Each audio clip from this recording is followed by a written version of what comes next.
歡迎大家嚟到響流空間嘅 podcast，我係子欣。咁今日好開心邀請到微光事工嘅負責人基蘭去到分享佢嘅事工啦。咁微光事工咧係一個好特別嘅事工，佢哋咧係有一個基督教嘅背景啦，但同時咧佢哋都關心緊社會上一啲好少數會關心嘅嘢。咁咧就係關心一啲妓女嘅群體啦。不如佢又講下。大家好，我係基啦。要講下我嘅事工啊。我嘅事工其實咧，主要就係去服侍喺香港裏邊咧，一啲喺色情行業裏邊做嘢嘅婦女啦。咁其實關於佢哋嘅所有嘢，只要我哋能夠接觸到，又可以介入到，其實我哋都會關心。所以咧就冇特定佢邊一方面，我哋先會去留意啦，或者去處理啦，或者去做啦。咁其實咧都好按佢哋嘅需要而去睇下我哋可以點樣幫手。咁聽講呢一個係一個一人事工嚟喎，係啊，係一人事工。但都好似做咗好多年咯係啊，其實咧我做呢個事工咧，今年就第11年。咁但係微光咧就喺2020年先正式成立啦，跟住即係由我原先嘅機構嗰個差會，跟住轉出嚟去做呢一個一人事工啊。其實我唔係想做一人事工噶，我係好歡迎有人加入微光，但係上帝仲未安排到。都如果有興趣，大家可以隨時聯絡。是，但到時聯絡 PM。咁你點樣入坑咧？其實係點樣？其實由你本身好似係一個普通普普通通嘅返教會嘅人啦，點解你無啦啦就會 switch 咗去關心喺色情行業做嘢嘅婦女咧？我覺得我係唔小心入咗坑，我係俾上帝搞到我入咗坑嘅。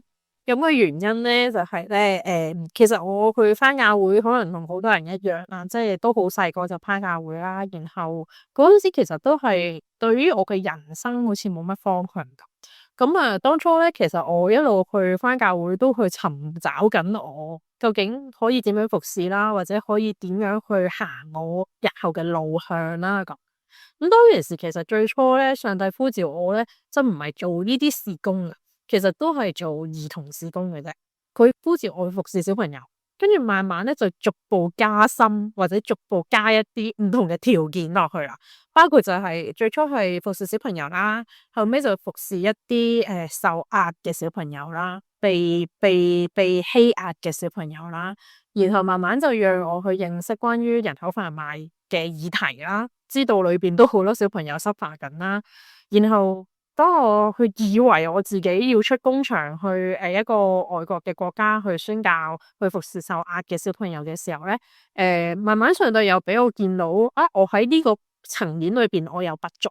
因為我唔係一個曳過嘅人啦，我以前都成日話我係溫室小花咁長大，其實我唔知佢哋經歷緊啲乜，所以當我去完短宣翻嚟咧，其實我就想了解下，真係喺 human trafficking 裏邊，或者特別係被性剝削嘅呢一班人裏邊，其實佢哋心路歷程係點咧？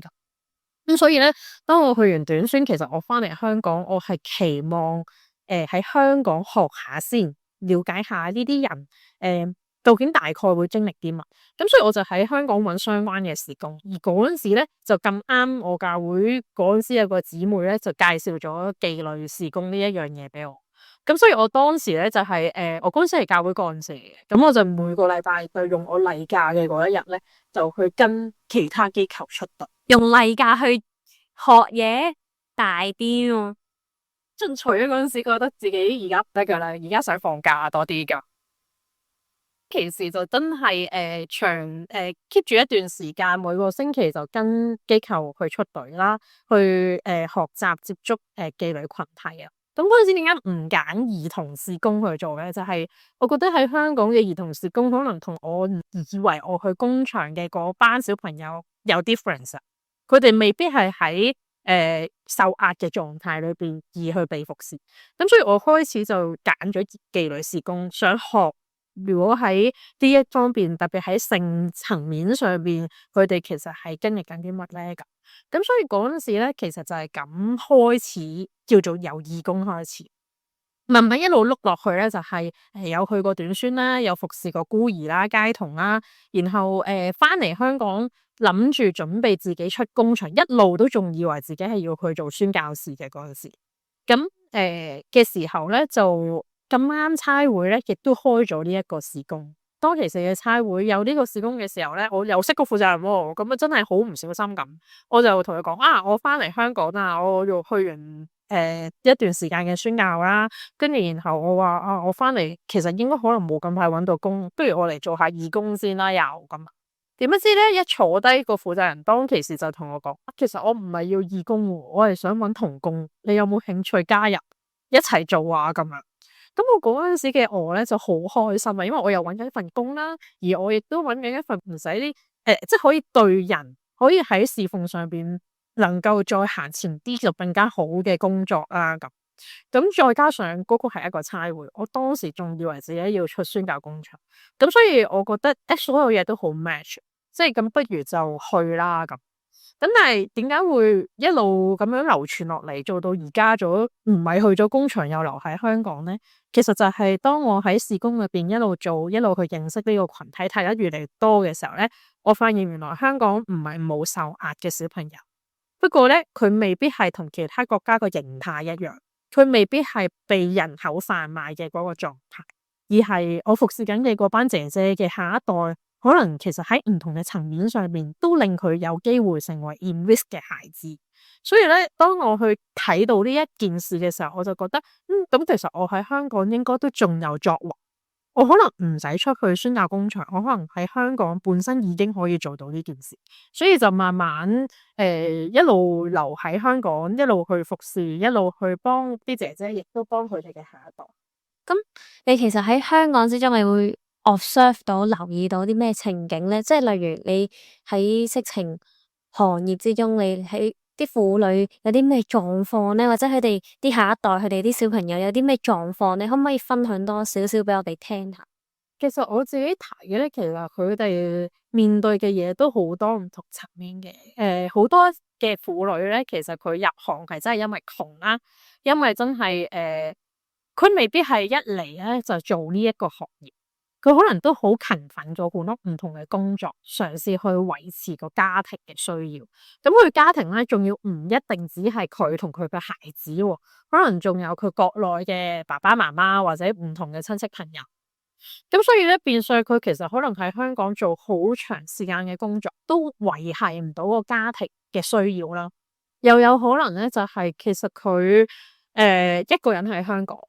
其實佢冇咩工作經驗，冇乜學歷嘅時候，佢搵唔到一份足夠佢維生嘅工作啦，即係個金錢足夠佢維生嘅工作，亦都唔夠時間去看顧住佢自己係香港嘅小朋友，因為佢單親家庭啊，其實冇人 support 到，即係好多係咪都係新移民啊，同埋單親家庭？係啊，因為係啊，色情行業其實好多種類同埋形態啦，咁即係我喺鳳樓裏邊服侍鳳姐，我嘅工作係。咁所以喺呢一樣嘢裏邊，我嗰個群體其實大部分就係國內嚟嘅新移民啦，係單親家庭，係一啲喺香港冇人冇物嘅姐姐啦。咁所以個狀態就係除咗錢佢哋有需要啦，其實佢關係都貧窮啦，或者其實佢喺家庭裏邊都好有唔同嘅層面上面，可能佢哋真係好需要一個好彈性嘅工作，係啊，即係又搵到錢，又養到仔女，然後佢又可以可能接到放學，係。咁所以佢哋就其實有時係咪都係迫於無奈去揀呢個行業咧？我會覺得可以咁講。係咪完全咧？唔一定嘅，因為有好多唔同人啦，好多唔同原因啦。但係好大部分就係當佢入行嘅時候，其實佢都係喺佢揀無可揀嘅狀態裏邊而選擇入行。咁有一部分其實係咪可以揀？即係佢，例如其實佢可能因為城鄉差距，純粹佢可能其實喺內地我讀咗好多書，但係都搵唔到好多錢，所以佢就選擇。不如嚟香港闖一闖，又有冇呢一種嘅人呢？有，其實咩人都有，亦都有好多喺國內，其實本身係一啲好專業嘅職業嘅人士先添嘅。咁但係佢可能嚟到香港，佢嘅職業資格喺香港唔被認可噶嘛。咁變相佢唔可以做翻本行，但係佢生活嗰個形態已經係生活水準就係咁高。係啦，已經高啦，佢又唔想降低翻喎。明白。佢有面子問題，不能夠再降低喎。即係其實所以係咪淨係錢解決到嘅問題咧？我覺得唔完全。其實咧，我服侍咁多年咧，我覺得錢解決到嘅問題真係最簡單，就係俾翻錢佢就 OK。有啲真係純粹窮嘅，佢就賺完一嚿錢，佢就會離開。但係越做落去就越覺得，其實唔單單我嘅姐姐，基本上好多人。佢自己嘅生命裏邊面對好多唔同層面嘅問題，而呢啲問題咧唔係咁簡單解決到。如果你有睇破地獄咧，其實就係嗰樣嘢咯。即係點解生人都要破地獄咧？就係因為有好多問題唔係錢解決到，可能係關係啊，可能係佢自己本身受到嘅創傷，佢嘅經歷，或者佢而家面對緊嘅逆態，佢面對緊嘅情況，其實唔係三言兩語，我哋就已經完成到解決到佢嘅問題。都明白嘅，或者個社會環境咯，即係有時佢就係習慣咗喺鳳樓度工作，有咁高嘅人工啦。但係佢當放低呢個工作咧，其實佢出到嚟係即係可以話冇乜技術可言。係啊，咁變相佢哋咧要由低做起咧，其實都未必好多人能夠適應到。係啊，甚至有啲可能其實對佢嚟講，鳳樓就係佢嘅安舒區，因為佢喺嗰度佢舒服，佢習慣咗啦嘛。佢覺得佢喺嗰度咁多年，你要佢離開佢嘅安舒區，進入翻個社會裏邊，同你哋一齊去做翻正常人，我哋所謂正常人會做嘅嘢，對佢嚟講，佢唔安舒，佢覺得驚，佢覺得唔舒服，同埋佢唔知自己可以點樣再重新投入翻社會裏邊，所以其實要解決嘅層面係好多。咁你一個人點樣幫到咁多個鳳姐咧？幫唔到㗎啫。幫唔到，冇人係救世主。方式去接觸佢哋啊，或者其實你呢一年，其實你大約接觸咗幾多個鳳姐咧？其實喺 database 裏邊咧，我哋真真正正入到房傾過偈嘅咧，都已經唔係近啦，過千個啦，到過千個嘅姐姐啦。咁但係個問題係，係咪個個我哋都真係 offer help 到咧？係咪真係實際幫助咧？未必嘅。因為咧，我成日都話，點解我覺得我哋幫唔到或者幫唔晒咧？就係其實唔係淨係鳳姐嘅群體，喺社會上好多嘅群體，其實個需要一定大過可以幫到佢哋人。個需求係咁噶啦，就係咁多人有需要，但係幫到嘅人或者會幫嘅人好少，所以我哋只可以盡做。我哋平時做咧就係會去同義工一齊去洗樓啦，去 reach 佢哋啦，係主動進入佢哋做嘢嘅群體。每一層你都叩門咁樣？係啊，真係拍門行出嚟噶，即係去拍門睇下佢俾唔俾我哋入去同佢傾偈，可唔可以了解到佢嘅需要，然後去真係嘗試介入啦咁。咁其實咧好多個 case 咧都係拍門或者洗樓係第一步。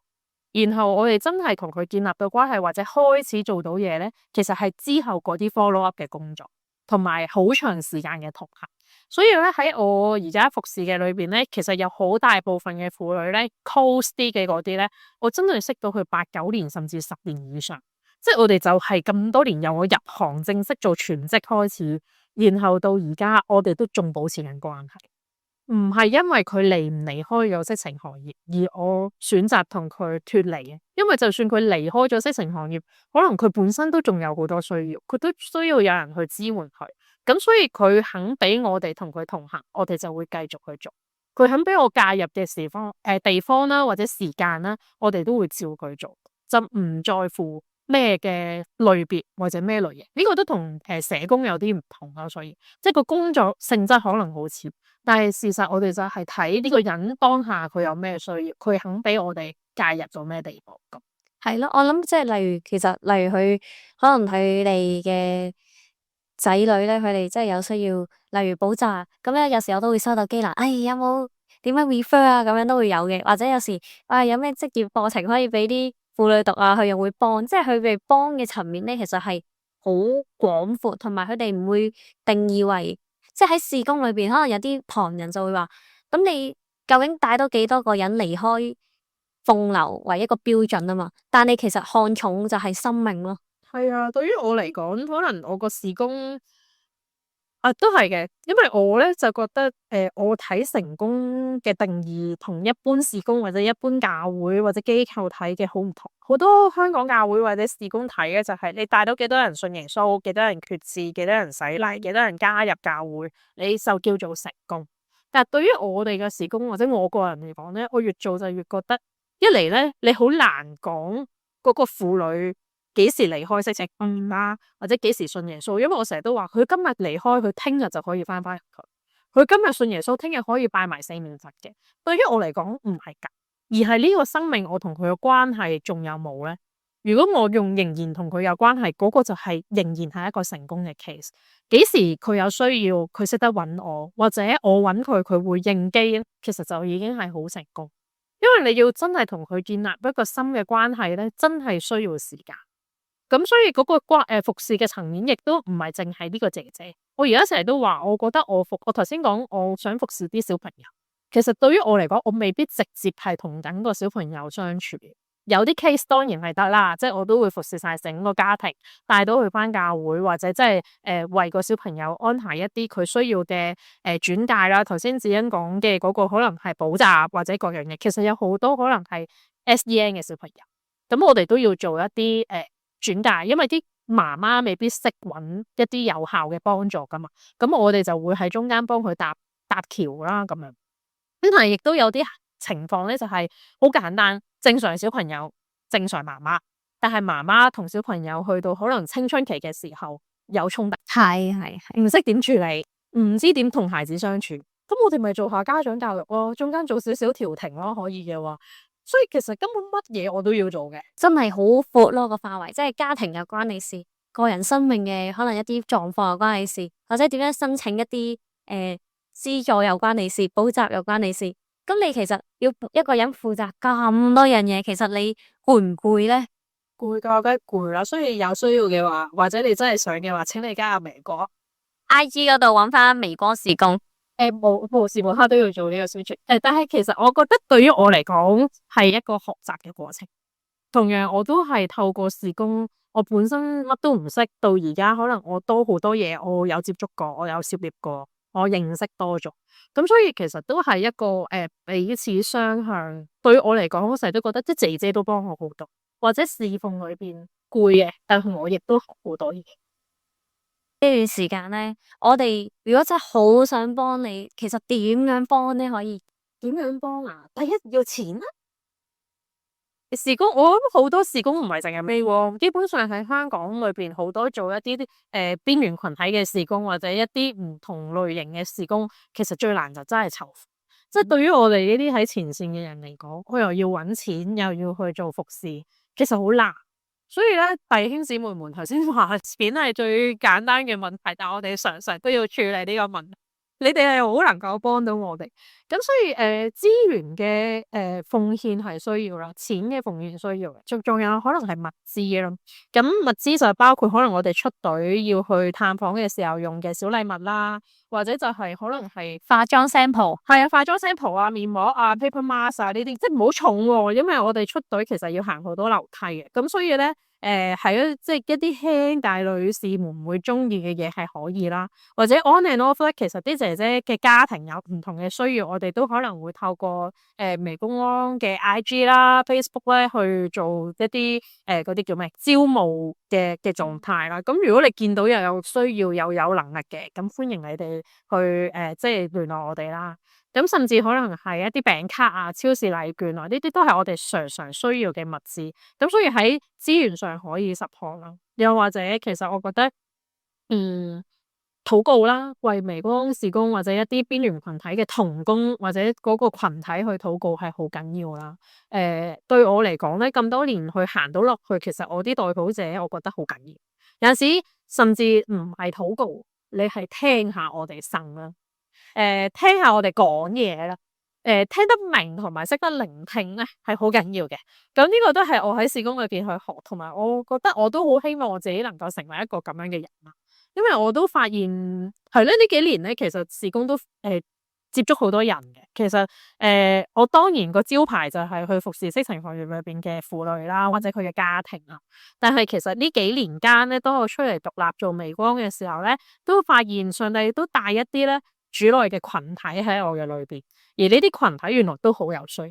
個問題就係冇人識聽佢講嘢，佢去到一個地步係佢唔敢喺自己教會或者佢嘅自己嘅屬靈嘅家嘅裏邊去分享，因為有啲嘢唔知人哋承唔承擔到，唔知人哋識唔識答，唔知人哋聽唔聽得明，所以咧好有趣就係我而家就做緊一啲咁樣嘅事工。唔係喺我個招牌裏邊嘅事工，但係上帝擺我喺呢個位，就係可能同一啲唔係姐姐，即係普通教會嘅信徒，甚至係教會嘅領袖、教會嘅一啲嘅返咗好多年嘅弟兄姊妹，我就係同佢哋一齊同行咯，都係一樣，就係聽下佢講嘢，按佢嘅需要去幫下佢。咁所以我自己覺得，對於我呢個都係一個突破，我都需要有一人聽得明我，同埋能夠同我同行。作為一個事工大大粒，其實佢都講到好需要人哋嘅聆聽啊。咁大家有時都即係聆聽佢嘅呼聲啦，特別係即係我諗最實質就係代禱同埋金錢上嘅呼聲啦。即係始終佢行一個一人事工，其實係非常之難，同埋我諗有時喺香港教會之中，我哋好少去談及關於性嘅嘢，即係一談及到性，我哋好抗拒或者覺得其實唔應該喺教會講。但係其實我即係聖經都有個故事咧，就係即係其實即係耶穌都係好愛妓女咯。咁我哋要去諗點解我哋作為信徒，我哋而家反而係咁將呢啲有需要嘅群體拒於門外。咁我哋點樣去接納翻佢哋？其實我諗即係可以多啲，例如今日聽下呢個 podcast，可以分享俾啲朋友啦，等佢哋都知道多啲。其實婦女嘅需要係啲乜嘢啦，我哋可以點樣支持啦？原來即係事工大大咧，都需要點樣有人聆聽啦，係咪？唔係係大家，我成日都話我係小薯仔嚟嘅。我覺得其實好容易或者咁講，我哋好容易咧傾向喺教會生活得耐個形態咧，就會讓我哋有一套教會嘅規範啦、術語啦，或者去同人傾偈嘅模式。但係當我越做個事工做得耐咧，頭先講到就係，其實我覺得我哋簡單啲去做翻一個有同理心同埋能夠識得共情嘅人咧，好緊要。你識得去聽你面對面嗰個人而家發生緊咩事，而你當下用翻一個佢能夠接受到嘅方式去同佢傾偈，好緊要。而多過你即刻就同佢講一啲基督教嘅術語，或者指向佢要去翻喜樂同埋去翻有信心嘅狀態，而係你明白咗佢嘅情緒呢樣嘢，原來你睇人做翻一個人緊要過你即刻就講福音咯。咁所以對於我嚟講係啊，聽到我講說話好緊要咯，又或者係咯，行動都緊要，係啦。但係行動係咪就係即刻嚟同我一樣做到事工咁前線？未必。即係可能教會或者你叻嘅係對小朋友，你咪話俾我聽咯，好似子欣咁樣。所以我就係問佢，喂，你有冇人脈可以介紹一啲嘢俾我啊？我一問佢就會幫我諗辦法，然後搵啲人嚟。其實呢個都幫緊我。即係當我呼救嘅時候，原來有人救我，咁我覺得就已經好幫到手。所以其實我成日都話，事工牽涉嘅層面好廣。唔一定係同我一樣做一樣嘅嘢，只不過係有陣時我哋有需要嘅時候，會唔會你哋都可以幫到手？你哋就嚟幫手，同埋唔係大嘅，即係只不過係我年資長咯，同埋即係我都係覺得我仍然喺侍奉上面都的確係學習緊，即係有好多嘢，特別係做人嘅事工就係咁樣，因為個變化好大，個複雜好廣，我都係每一個 case 嚟到或者每一個人嚟到嘅時候。我都要去問上帝究竟我點樣做，同上帝合作，然後去服侍佢。咁我今日都好開心，能夠即係邀請到基拿去分享佢嘅心路歷程啦。即係其實服侍主一啲都唔容易，而去更加即係打破教會係四面牆，更加將可能福音啊，或者去點樣去同人哋聆聽對方嘅心，都去帶到出去我哋嘅城市嘅時候，其實都係一個好大嘅鼓勵咯。即係對於信徒嚟講，我哋原來唔單止係喺教會內可以做啲乜，而係我哋嘅 lifestyle 係生活方式。其實聆聽大家嘅需要，甚至一個嘅代禱，已經係好好嘅去服侍神嘅嘢。咁所以今日係啊，好開心邀請到你啊！大家記得去 like 翻微光事工嘅 IG 同 Facebook。咁大家有感動嘅就記得 DM 佢哋啦。多謝啦，拜拜。